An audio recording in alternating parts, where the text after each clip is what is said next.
That's carried.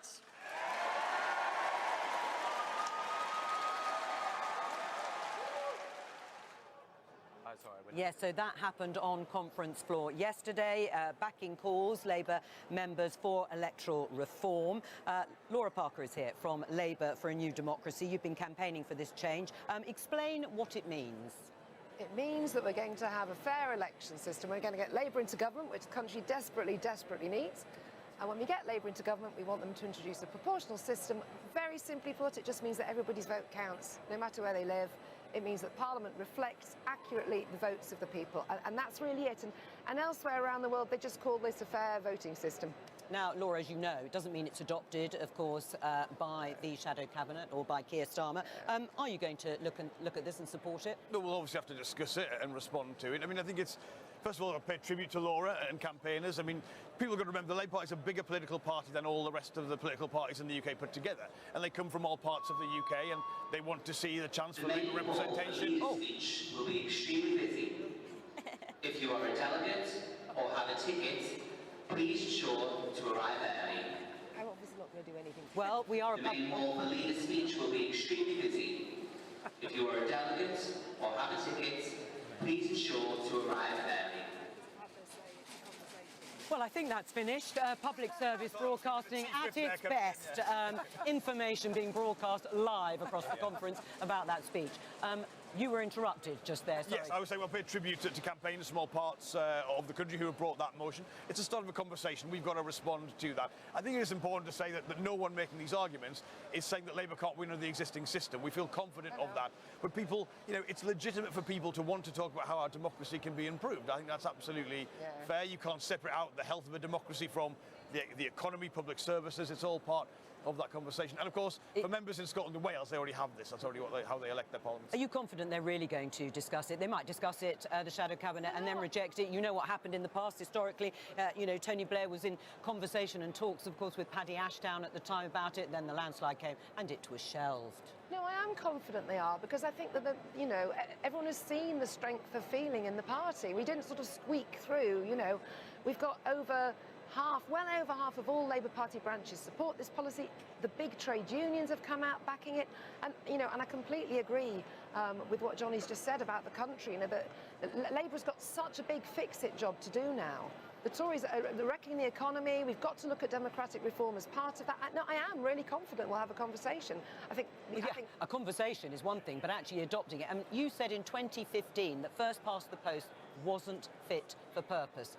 That was 7 years ago. Why don't you go right ahead and adopt this? Look, I've got on the record strong views about this. I mean, like I grew up in the northeast of England at the time, you know, almost unanimously Labour, and I think it is important that Parliament represents the views of everyone in all parts of the country, and votes count in that way, and that's always been my position. And I see the health of other democracies. You know, like you said, Laura, this is fairly standard stuff. But look, it's a conversation that we have to have. But I recognise, you know, if you look at the different components of the vote, there was widespread support for this. We're having a conversation, says Jonathan Reynolds. That means they're probably not going to adopt it. Why not? It's what members want. Jonathan Reynolds himself said it wasn't fit for purpose, the current system. Firstly, we've got to win with the system we've got. And I think that's got to be a big focus at the moment. Ultimately, no, Labour can't change anything from opposition. So if we're going to do something like this, we've got to win. Win with the existing system. My instinct is that at the moment, the thing the country is most worried about at the moment is the state of the economy. They're worried about their mortgages. They're worried about rising food prices. Yeah. So I would say Labour's got to just keep talking about the economy at the moment. And, you know, issues such as, I mean, this is what conference is all about, and it's fine to have a conversation, but I think the argument you're going for the country needs to be more about the economy than tweaking our electoral system. Well, look, the first thing to say is that all the people who voted for the vote yesterday are the same people who are going to campaign for that Labour government. So, you know, we completely agree on that. That's why we're all here, you know. People have given up annual leave, they've paid for expensive hotels, terrible venue sandwiches. We're all here because we want a Labour government. In our analysis, and I think all the proof shows, you know, you can't disentangle the state of the economy from your state of democracy. You're not going to have equality, an economic equality, unless you sort out the political inequality. So these things are linked. But of course, I completely agree. Today, What we all want to know is what is the government going to do about the economic crisis? There's no doubt in all of our minds that is a top priority. But Laura's saying they are linked, the two, that you've got to have electoral democracy at the same time. Andy Burnham, who was sitting on the programme yesterday, but he has said that the current system, that's the Mayor for Greater Manchester, is a hoarding of political power in a very small place in Westminster. Do you agree with that?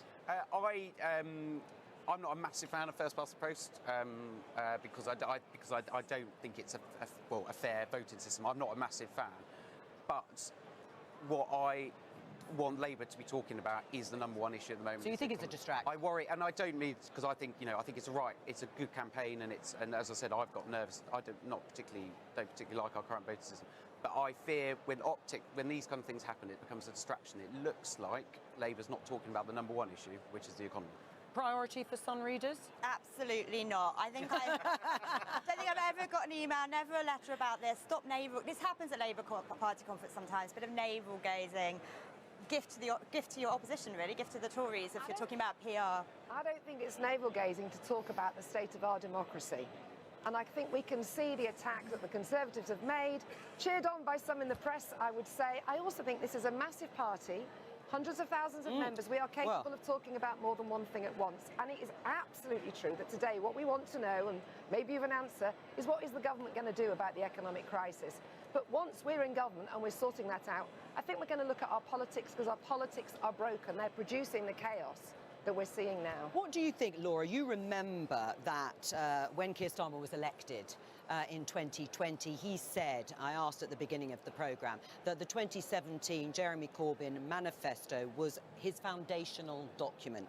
Now he's going to be quoting and echoing Tony Blair from a speech he made pre-1997.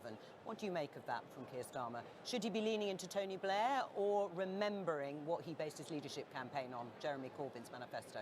Well, perhaps luckily for Keir, I'm not his policy advisor, and I'm definitely here on behalf of the PR campaign. I think he should be taking the best ideas from wherever they come.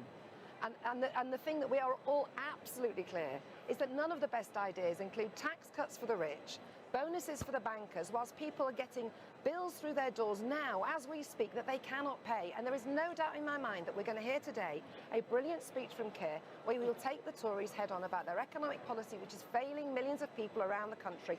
You can put a cigarette paper between us all. Every single Labour member here is going to tell you exactly the same thing on that. I'm sure they will. But your point, actually, about the broad church that political parties always like to claim they are, do you not think the current system ensures that broad church, rather than a proportional representation that might lead to fracturing? But this isn't all about the parties.